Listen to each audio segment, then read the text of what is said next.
All right, Shalom. I want to start off by giving all praises to Yahweh Ba'ashem Yahushai, Ba'ashem Rachak Wadash. Double hundreds to the elders and apostles of GMS who rule well. And also honor and salutation to those of you who are of the hopeful elect and are out there teaching the word of sincerity and truth. All right, so I got a quick topic I want to talk about. This is a I'm always laughing about it. This is a topic that is near and dear to me, and and it's about, well, it started out as, disciplining children, right? It started out as that, and then I started thinking about what is the purpose behind it, right? When you spank your children, or or even I'm saying your children, but even like your wife, to a degree, there's a level of a discipline that you have to give or administer to keep order in your household, right? So I asked myself the question, bear with me for a second here. What is that? So I asked myself the Slaki, I don't know what that is. What is the reasoning behind it? Why do you discipline someone, right? So I started thinking about all the different ways you can discipline, like, and spanking children is one, right? But what about like a public stoning, right? The person that you're stoning doesn't necessarily learn a lesson, right? Because they die. You stone them until they die, and I'm gonna get into a couple of scriptures that talk about that in a second. But you stone them until they die. So what would be the purpose behind that, right?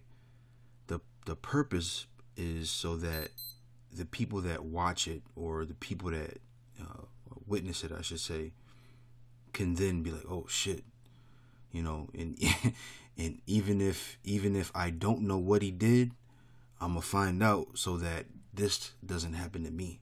Some years ago, there was a just to show how far removed from this state of mind that we're in, let me say that over.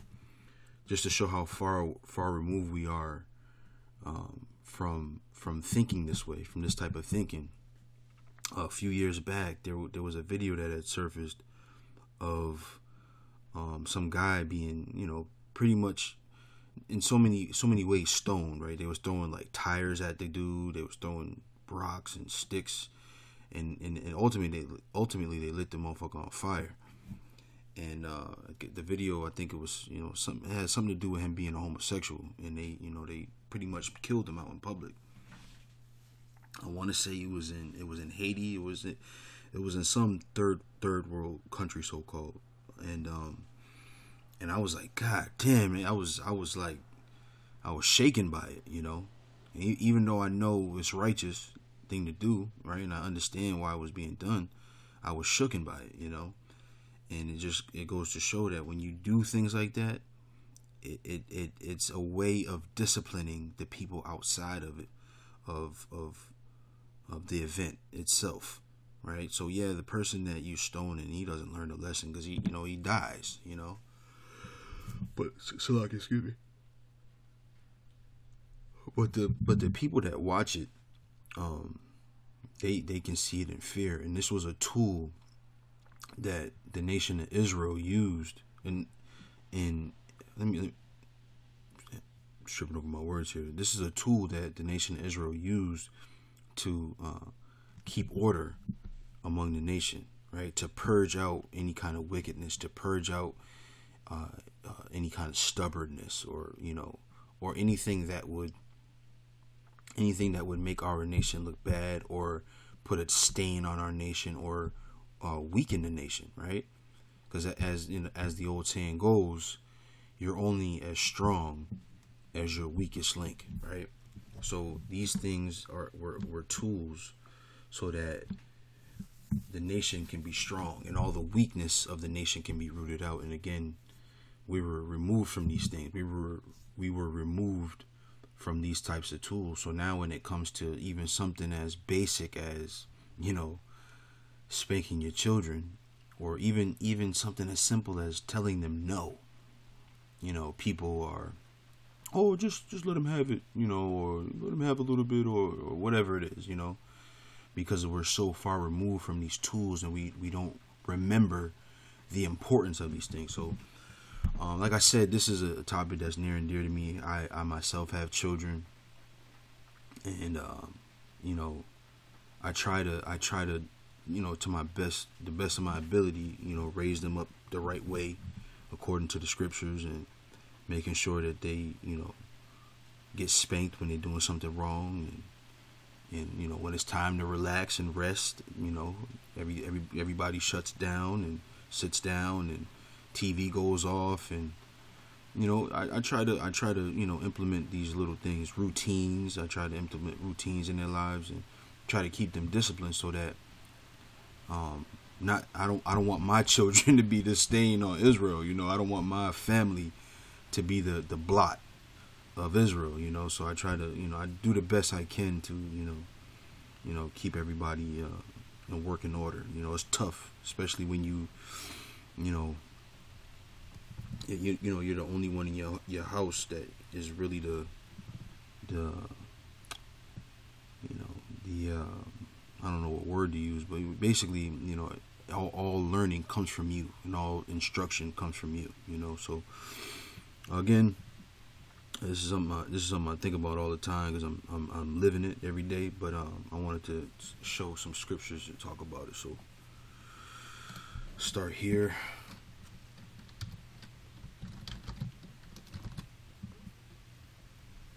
Alright, so this is 1 Timothy 5 and 20. It says, "Them that sin rebuke before all, that others also may fear." Right.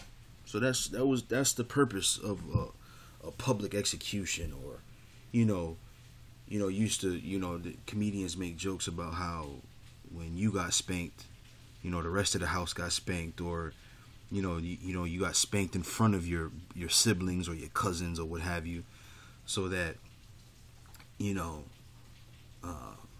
the rest of them would go, oh shit, you see how Nana or Grandma spanked JoJo's ass. So I don't want to get that kind of spanking, so I'm gonna act right. That was the purpose of it. That's how you removed the tarnish from the family. You did it so that the rest of the kids can see, oh shit, this wasn't no joke, and there's a scripture in the Apocrypha that says something along the lines of rebuke a friend. It may be that he have not done it, but just in case he was thinking of doing it, now he won't, because you rebuked him for it, in so many words. And all these tools that we had as a nation, we've lost, and they're very important, right? Because you're only, again, as strong as your weakest link, right? So rebuke before all, so that others may fear. So you had at one time, right? I tried to find some video footage. I remember there was this movie in 1492. And was it Conquest from Paradise, or whatever the name of the movie is? It's the movie about Christopher Columbus. Excuse me. And in the movie, he and his son was riding through the city on a horse, and there was a public execution going on. There was some so-called heretics that were going to be burned at the stake, and the whole city, gathered around, came to the center of town to watch this burning. And if you were smart, you should bring your kids so you can show them, like, look, see that guy up there burning, you hear that scream that he got going on? That's happening to him because he did this, right? And it's a lesson to teach the child, like, oh shit, I better not do that because I ain't trying to get lit on fire, you know. I did find it, but I feel like it didn't. I didn't need to show it. I didn't want to overcomplicate the lesson too much because it's not really that complicated. But anyway, so let me go to this a couple of these scriptures here that speak to disciplining your children. This is Proverbs, and they're all in Proverbs, so I'll be in Proverbs for the next couple of verses here. This is Proverbs 13 and 24. It says, "He that spareth his rod hateth his son, but he that loveth him chasteneth him betimes." Right. So when you love your children, what do you want from them, right? And in this case, to keep with the topic, when you love your family, you make sure you get on them, man. I read this quote earlier that said, when a man is silent, that means he's given up, right? So you as the leader of the house got to be boisterous about the things that, disgust you, and you have to be active about them, right? Which is stopping them when they happen, right? So I didn't look this up earlier. Let me do it now. Betimes. Shachar. Right? It means to seek early or earnestly, right? Wow. Because it's, I always tell people this too. And this goes for, camp heads as well, which is it's tough, right? It's because it's a thin line between rebuke and offense, right? So you don't want to offend anybody, but it's important to, when the offense happens, right? When the person is committing some kind of act that's not conducive to the growth of the camp, right? It's important that you get on top of it right away, right? And I always say this to my lady. I tell her, when the kids are doing something that they shouldn't be doing, don't wait for me to get home, because now they've forgotten what they did. The most effective way to punish or to rebuke is when it happens. Get on it as soon as it happens. That way you nip it in the bud, one, and then two, the person who's committing the offense can learn the lesson right away, right? And then it overall, it helps it's like a pruning, right? Because then it helps the whole camp grow, because there's no loose vines just going astray, because there's pruning being done, right? So the overall environment in the camp is even better. You don't have to look at somebody sideways, and I'm guilty of not necessarily looking at somebody sideways, but not getting on something when it happened, and now it's turned into something that is now should you say something, because let me say this, as a disclaimer, that's not something that's like damaging. It's just something that's a nuisance. So I'll say that, but because it wasn't said at the outset, now it's grown into this big thing, when it could have been, seen early or earnestly, right? To look for, diligently seek early, right? So you're supposed to be on top of it all the time.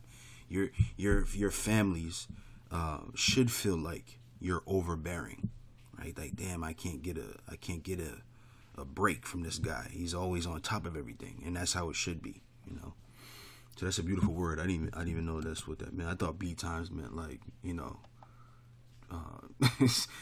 a lot. I thought, in other words, you whoop them all the time. That's what I thought betimes meant, but it didn't. All right, so let me go back and I'll read another one in Proverbs.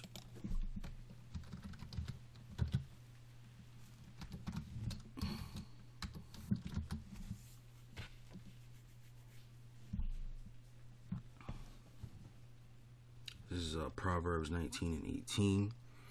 It says, chasten thy son while there is hope, and let not thy soul spare for his crying. You see that?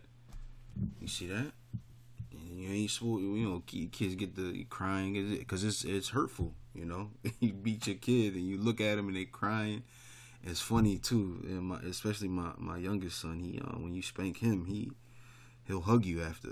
So you be like, damn, you feel bad. You know, you nudge him away a little bit and let me say, nope. You take these stripes like a man. You know, look at me, look at your dad. You take these stripes like a man. You know. So it's tough, man. It's tough, but it's imperative, so that you're doing all you can to make sure that your family, the things that you're directly in control of, are not a blot on the nation, or a speck on the nation, right? So I got two more here. I had a couple more in Proverbs, but they all pretty much say the same thing. So let me go to this last one, the last two in Deuteronomy 21. And I'll start at 18, right? So it says, Deuteronomy 21:18, it says, if a man have a stubborn and rebellious son, which will not obey the voice of his father, or the voice of his mother, and that when they have chastened him will not hearken unto them, then shall his father and his mother lay hold on him and bring him out unto the elders of his city and unto the gate of his place, right? And this is for those people that go, oh, what if it was your child? It shouldn't matter, right? One thing you learn about the scriptures, right, when it comes to instruction, when it comes to this nation, you have to sometimes, I said sometimes, but I should say a lot of times, you have to remove your emotion from it, because in order to do what's necessary, you're going to have to see some hurtful things or do some hurtful things, right? Like, imagine this, bringing your kid to the middle of the city to have him stoned. That's crazy, but you had to do it because the nation as a whole was more important than the peace, So it says, then shall his father and his mother lay hold on him and bring him out unto the elders of the city and unto the gate of his place. And they shall say unto the elders of his city, this our son is stubborn and rebellious. He will not obey our voice. He is a glutton and a drunkard. And all the men of his city shall stone him with stones, that he die, so that thou put evil away from among you. And all Israel shall hear and fear. You see? So that was the tool, man. This is the purpose behind it. Behind the external discipline is what I call it. When someone else outside of you is inflicting pain to straighten you out. That was the purpose of it, so that all the nation fear, right? So serve two purposes. One, like it says here, to remove the evil away from the nation, and then two, so that the others that remain, well, won't be tempted to do whatever the offense was. You see? So check this out. It says, and if a man have committed a sin worthy of death, and he be put to death, and thou hang him on a tree, his body shall not remain. Oh, I read that wrong. I thought I read it shall remain. I was about to say, you see, they even left the bodies hanging. Damn, I feel bad about that. So I read that wrong. So but the point is stands from 19 to 21, right? Is that you spank your kids, man. You spank your kids, and you chasten them, and if they remain stubborn, it just was a tool that we use to keep our nation in order, that we've lost. This is a part, when we read in let me go to it. We read in Jeremiah 17 and 4, right? And thou, even thyself, shalt discontinue from thine heritage that I gave thee, and I will cause thee to serve thine enemies in the land which thou knowest not, for ye have kindled a fire in mine anger, which shall burn forever. This is one of those things, right? This is one of those tools, right? Along with, there's other things, and in my Lord's will, I'll be able to get into a bunch of them, because I wrote down some topics like this, and this was the start of it, like, things that are a part of our culture that we lost, from this prophecy here, So I got one more I want to read. It's in Deuteronomy as well. Then I'll get out of here.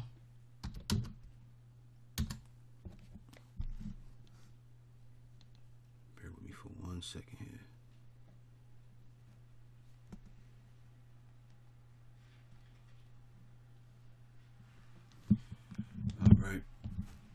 So this is Deuteronomy 13:6. It says, if thy brother, thy son, the son of thy mother, or thy son, or thy daughter, or the wife of thy bosom, or thy friend, which is thine own soul, entice thee secretly, saying, let us go and serve other powers, or other gods, which thou hast not known, thou nor thy fathers, namely of the gods of the people which are round about you, nigh unto thee, or far off from thee, from the one end of the earth even unto the other end of the earth, thou shalt not consent unto him, nor hearken unto him, neither shall thine eye pity him, neither shalt thou spare, neither shalt thou conceal him, but thou shalt surely kill him. Thine hand shall be first upon him to put him to death, and afterwards the hand of all the people. And thou shalt stone him with stones, that he die, because he hath sought to thrust thee away from the Lord thy power, which brought thee out of the land of Egypt, from the house of bondage. And all Israel shall hear and fear, you see, and shall do no more any such wickedness as this is among you. All right, so I say in closing, this is, a tool that's been removed, and this is why you get these guys who leave GMS after being rebuked, because there's this high level of sensitivity that's within the nation because of these things being removed, So with that, hopefully that was edifying. Just a little quick lesson I was thinking about. I want to give all praises again to Yahweh Bashim Yahushai, Bashim Rachak Wadash. Double honors to the elders and apostles of GMS who rule well, and also honor and salutation to those of you of the hopeful elect. With that, I say shalom.